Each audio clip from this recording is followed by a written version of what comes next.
Have you ever heard about life organization system of living things? Is it some kinds of organization in our school? Or an extracurricular? Or what? If you watch your surroundings, such as the structure of your class, then you will find that you are part of the class. After search for more, you will find that your class is part of the school, and the school is still the part of many schools in your regions. And yeah, there is more than that. Just like the long structure of the class, there is actually structure that shows the level called hierarchy structure that form life organization system of living things.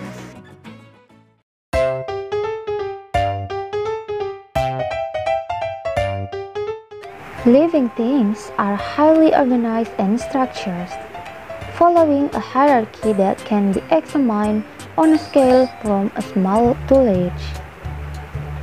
The atom is the smallest and the most fundamental unit of matter. It consists of a nucleus surrounded by electrons.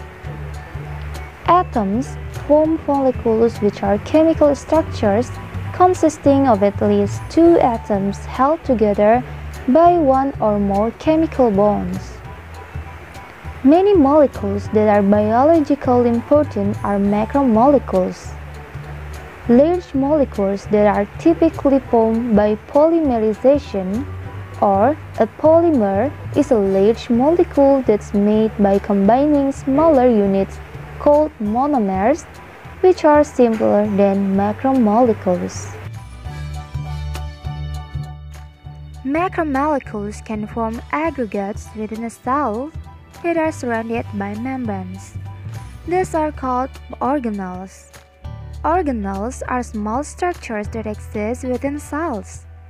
Examples of these include mitochondria and chloroplasts, which are carry indispensable functions. Mitochondria produce energy to power the cell, while chloroplasts enable green plants to utilize the energy in sunlight to make sugars.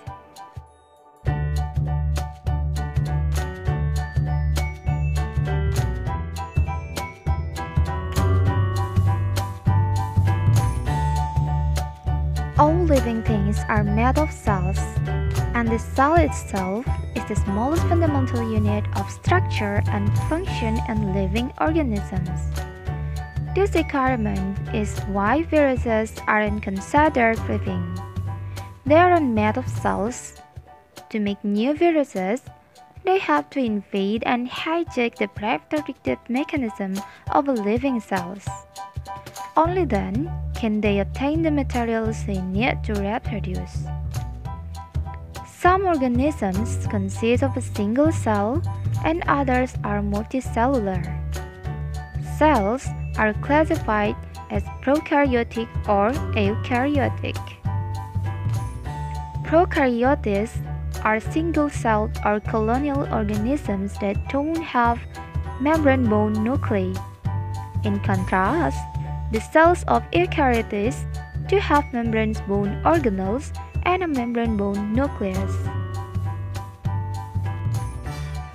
Prokaryotic cells can be found in bacteria, as for eukaryotic cells can be found both in animals and plant cells. Animal cells and plant cells share the common components of a nucleus, cytoplasm, mitochondria, and a cell membrane. Plant cells have three extra components: a vacuole, chloroplast, and a cell wall.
An ecosystem consists of all the living things in a particular area together with the abiotic, non-living parts of the environment, such as nitrogen in the soil or rainwater.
Lingkungan berasal dari kata environment yang memiliki makna the physical, chemical, and biotic conditions surrounding an organism. Berdasarkan istilah tersebut, lingkungan secara umum dapat diartikan sebagai segala sesuatu di luar individu. Segala sesuatu di luar individu merupakan sistem yang kompleks, sehingga dapat memengaruhi satu sama lain. Kondisi yang saling memengaruhi ini membuat lingkungan selalu dinamis dan dapat berubah-ubah sesuai dengan kondisi.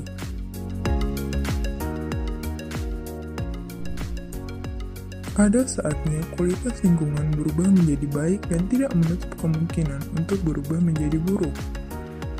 Perubahan itu dapat disebabkan oleh makhluk hidup dalam satu lingkungan tersebut. Lingkungan sendiri terdiri atas dua komponen utama, yaitu komponen biotik dan komponen abiotik.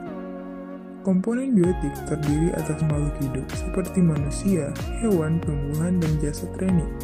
Adapun komponen abiotik terdiri atas benda mati atau benda-benda tidak hidup seperti air, tanah, udara, cahaya, dan lain sebagainya. Di dalam suatu ekosistem terdapat interaksi yang membentuk suatu pola, contohnya seperti interaksi antar makhluk hidup dengan makhluk hidup lain, yang dapat terjadi melalui rangkaian peristiwa makan atau dimakan. Contohnya seperti rantai makanan. Di dalam rantai makanan sendiri terdapat produsen, konsumen, dan dekomposer. Bentuk lain dari pola interaksi dalam ekosistem ialah simbiosis. Jadi apa itu simbiosis? Simbiosis adalah semua jenis interaksi biologis jangka panjang maupun jangka pendek antara dua organisme biologis yang berbeda, baik itu mutualisme, komensialisme, ataupun parasitisme.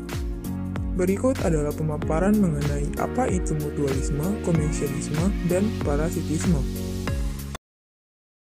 Subscribe, like, komen, dan share video ini agar bermanfaat juga bagi sobat lainnya.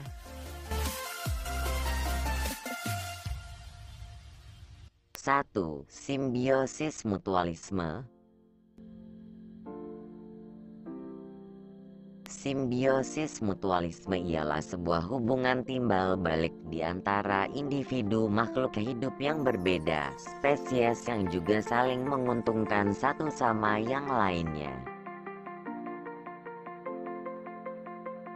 Contohnya ialah lebah yang membutuhkan madu dari bunga sebagai makanan dari lebah, sedangkan bunga juga memerlukan lebah supaya membantu penyerbukan.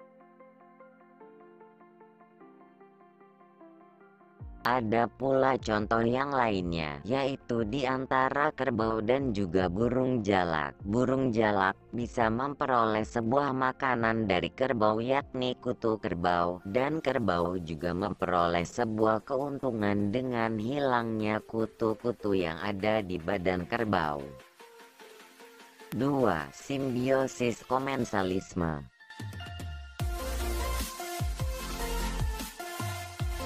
Simbiosis komensalisme ialah sebuah hubungan dari timbal balik di antara dua individu makhluk hidup yang berbeda jenis, yang mana salah satunya diuntungkan dan salah satunya lagi tidak diuntungkan atau juga tidak dirugikan.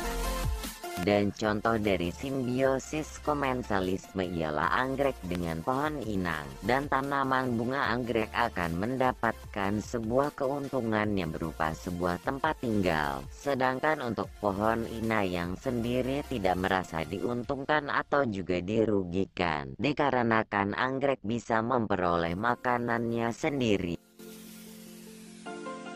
Dan ada juga contoh yang lainnya, yaitu ikan hiu dan ikan ramora. Ikan ramora yang akan berenang dekat dengan ikan hiu agar terhindar dari pemangsa, dikarenakan pemangsa akan takut dengan ikan hiu, dan ikan hiu merasa tidak dirugikan atau juga diuntungkan.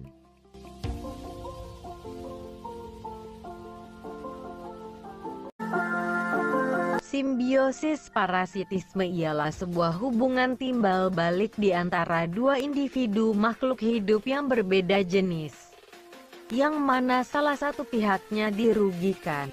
Dan contoh dari simbiosis parasitisme ialah tanaman benalu dengan pohon inayang. Benalu ialah tumbuhan biji yang berdaun hijau. Meski begitu, akar benalu tidak bisa menyerap air dan juga unsur hara dari tanah dengan sempurna. Kemudian akar dari benalu akan menyerap air atau juga unsur hara yang ada di dalam jaringan pengangkut makanan dan juga tumbuhan yang lainnya. Tumbuhan yang ditempeli benalu sendiri akan mengalami kerugian dikarenakan air dan juga unsur haranya yang dihisap oleh benalu. Dan biasanya ranting dari tumbuhan yang ditempeli benalu akan menjadi mengecil dan juga mati.